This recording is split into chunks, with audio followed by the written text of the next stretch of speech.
Today I'm going to show you how to save the most amount of money possible buying steaks. In front of us we have the 4 most important whole roasts that you need to know about to save money. I'll show you how to break down those giant hunks of meat at the meat section. I'll share my best tips and tricks, and by the end of the video you'll be saving hundreds of dollars while eating tastier steaks. The first critical step is to have a good understanding of price points at your local grocery stores, and we'll start off by going to 3 and a 5-mile radius of my house. So we'll start at Whole Foods and found some beautiful looking ribeyes clocking in at $23 a pound. Next up, Publix. Psych! Back in my home turf, I found some very similar looking ribeyes at just $10 a pound. And finally, Costco. And I'm having some flashbacks right now. Oh God. We have our Costco hot dog. Few things make me happier than the Costco meat section, and found some great looking choice ribeyes for 14 bucks a pound. And what we're left with is our 3 1-pound steaks. Whole Foods, Publix, and Costco. As you can see, the marbling and general quality is fairly similar, but the key difference, I bought this one for $23, this one for $14, and the center one for only $10. Between Whole Foods and Publix, that's a 57% discount, and it only required a 2-minute drive. Now there is a slight caveat, like this one is bone in. There's a tiny piece of bone there that you're paying for. This one here was labeled as pasture raised, but in my opinion, from a taste standpoint, the only thing that really matters is marbling, and 10 out of 10 times, I'm saving the 13 bucks and going with this one. Not to mention the cap on this one is absolutely massive. Now this whole concept might sound like a no-brainer, but it's not always that clear. Just because Publix had a huge discount on the ribeyes doesn't mean it applies to everything. It turns out when it comes to skirt steak, it is way more expensive at Publix. In fact, the Whole Foods skirt steak is a whopping 40% cheaper than the Publix. So the bottom line, don't be afraid to venture out a little bit to make sure you're getting the best deal. And that brings us to our second point, and I cannot emphasize this one enough. Never walk into a grocery store with a specific plan to buy a specific cut. Instead, go in there with a plan of buying the best looking steak at the best value. And I'm gonna show you an example. So let's say it's date night and I find a recipe for the perfect New York strip, and I think to myself, I'm going to Whole Foods and I need a New York strip, so I just grab the first New York strip I can find. Because I haven't watched a Max the Meat Guy video, for $22 a pound, I come home with this absolute mess. The marbling is pretty average. There's a huge sinewy epimysium here, which is super tough, and I can guarantee that you will not be impressing your date with this steak. Now let's think of another example where you have become the enlightened shopper and you walk into Whole Foods with the plan of buying the best value steak that also looks the best.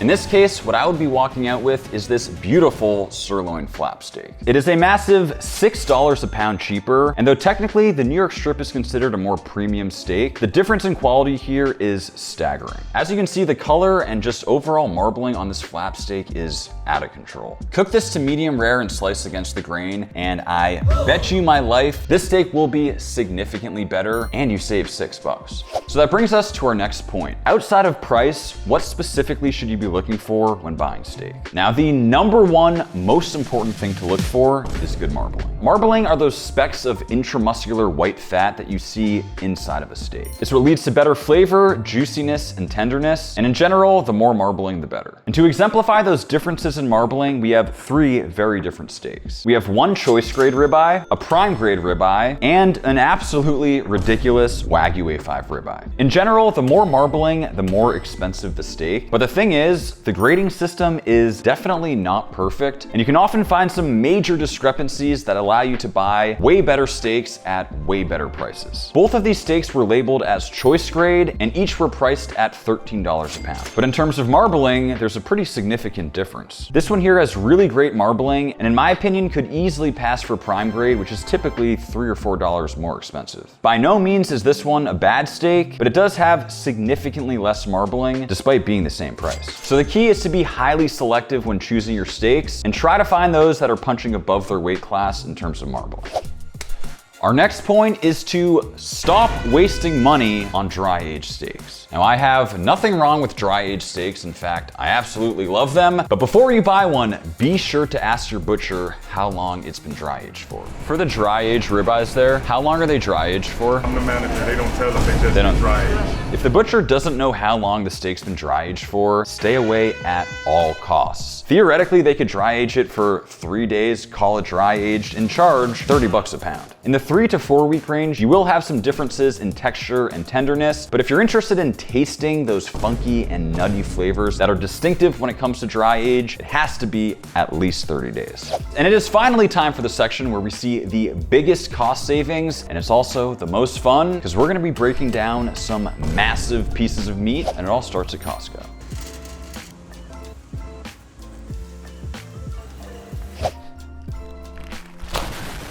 We got the meat.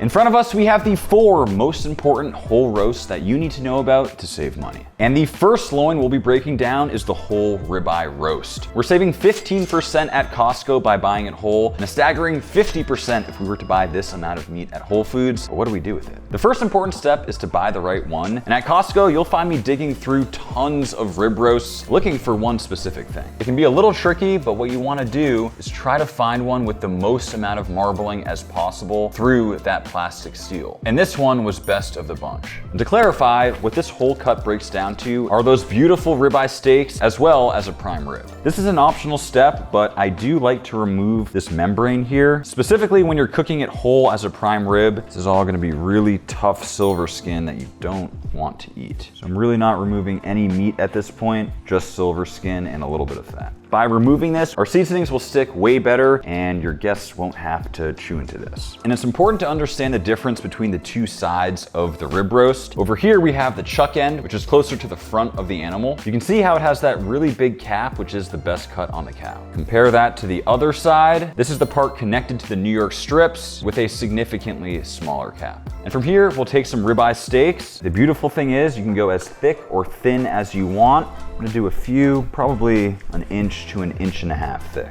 You can see that even though this is choice, we have really great marbling. That's because we were selective. You can even do some really thin ones if you're making like a Philly cheesesteak or something, or slice them super thick for more of a roast. The result is a whole bunch of beautiful ribeye steaks, but taking it a step further, and again, this is a personal choice, I am going to trim up the tail section here. There's just a ton of fat, but have no fear, none of this is going to waste. You'll normally get about 12 to 14 steaks out of one whole rib roast, but in this case, we have our trimmed fat, several beautiful steaks, and I left this part whole for a prime rib. In general, if you are making a prime rib, I typically like to do it on this side, which has the slightly smaller cap. It's just a bit leaner and tends to work better for that style of cooking, and I specifically like to cut from the chuck end for my steaks. And I know a lot of you guys watching can eat a whole bunch of meat just like me, but realistically, if you're trying to save money and buy in bulk, the best investment you can make is buy a vacuum sealer. Simply bag them up and vacuum seal, and you'll completely avoid freezer burn and lock in freshness for when you're ready to eat.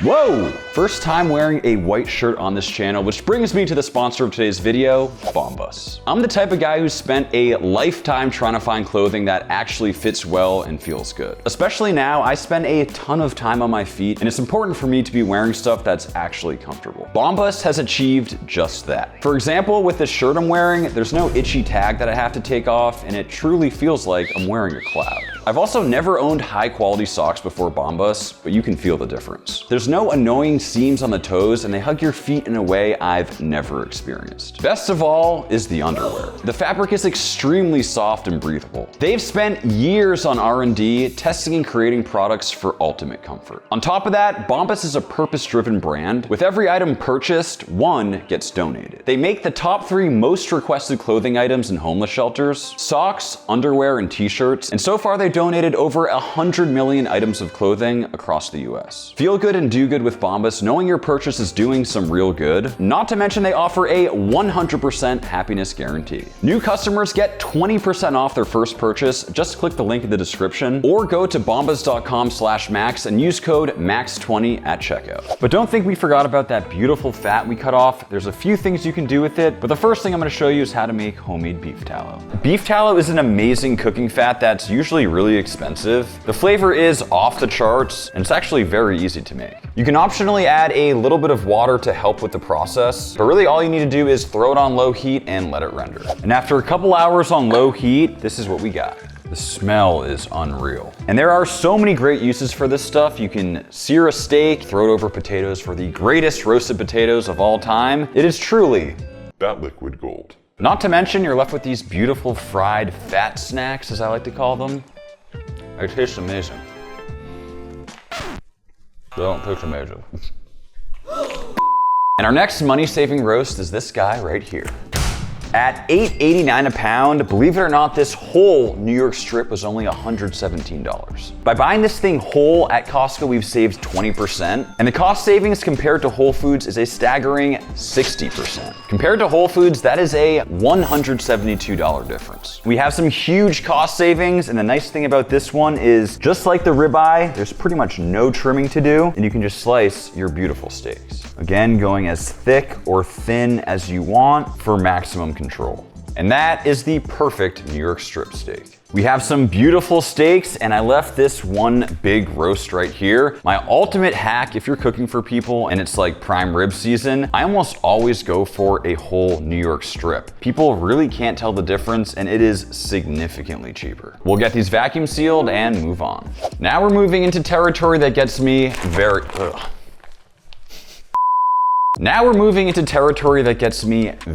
excited.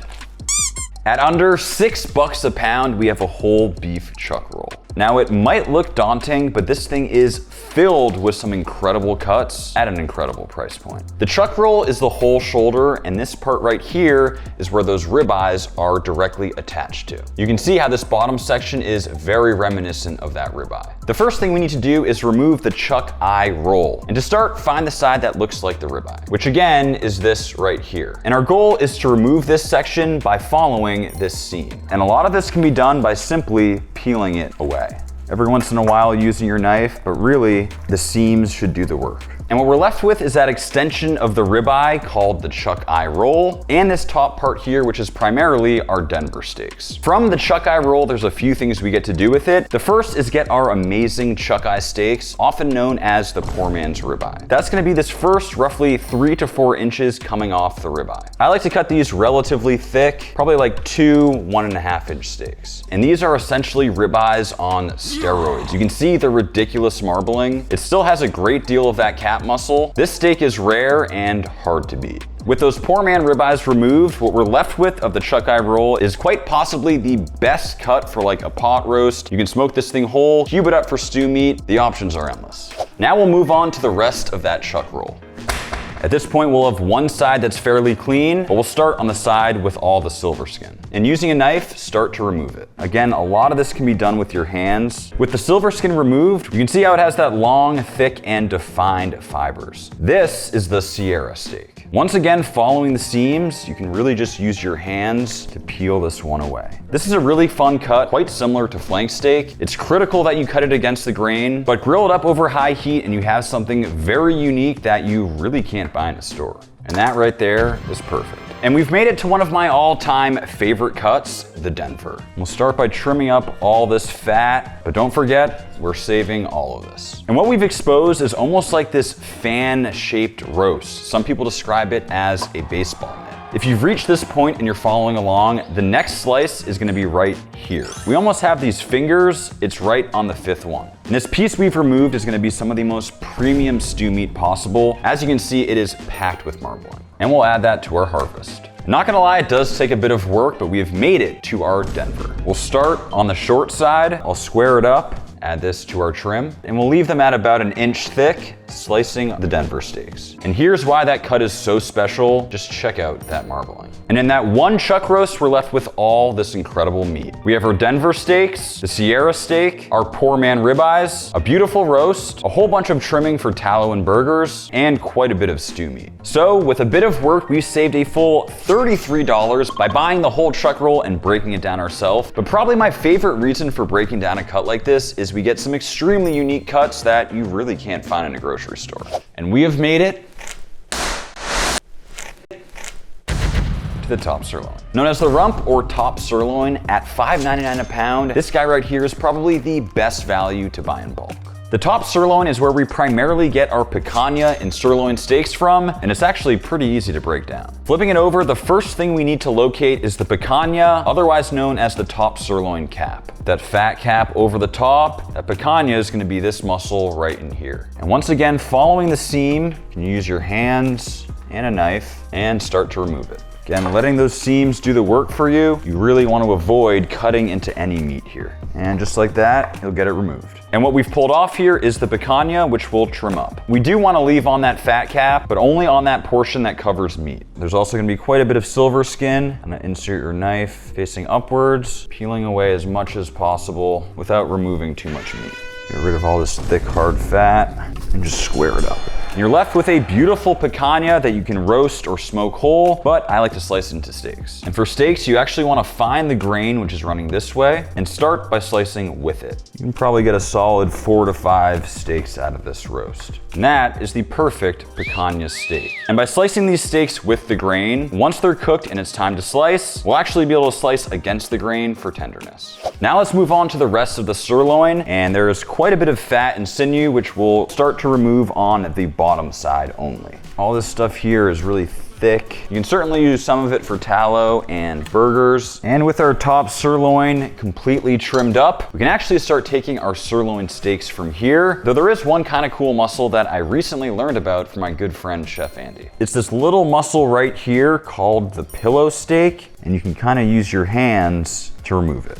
Get rid of some of that silver skin. We're left with a little bonus steak that apparently is super tender. Back to the top sirloin, it's time to take some sirloin steaks. We have the remainder of that fat from our picanha, and I kind of do it differently every time, but I'm just gonna remove that like so. That is actually incredible marbling for what's typically a really lean cut. And I'll leave this as a little roast that I'll reverse sear to medium rare. I'll follow this seam right down the middle. Take some slices here for some nice sirloin steaks that we can just cook hot and fast on the grill. And we're left with our picanhas, that pillow steak, several really nice sirloins, 2 massive and very tender sirloin roasts, and quite a bit of high quality trim for burgers. So despite the relatively large amount of trimmings from this roast, we've saved a whopping $30 or roughly 30%, being conservative, and it really didn't take too much work. Really hope you guys learned something, and we'll see you next time.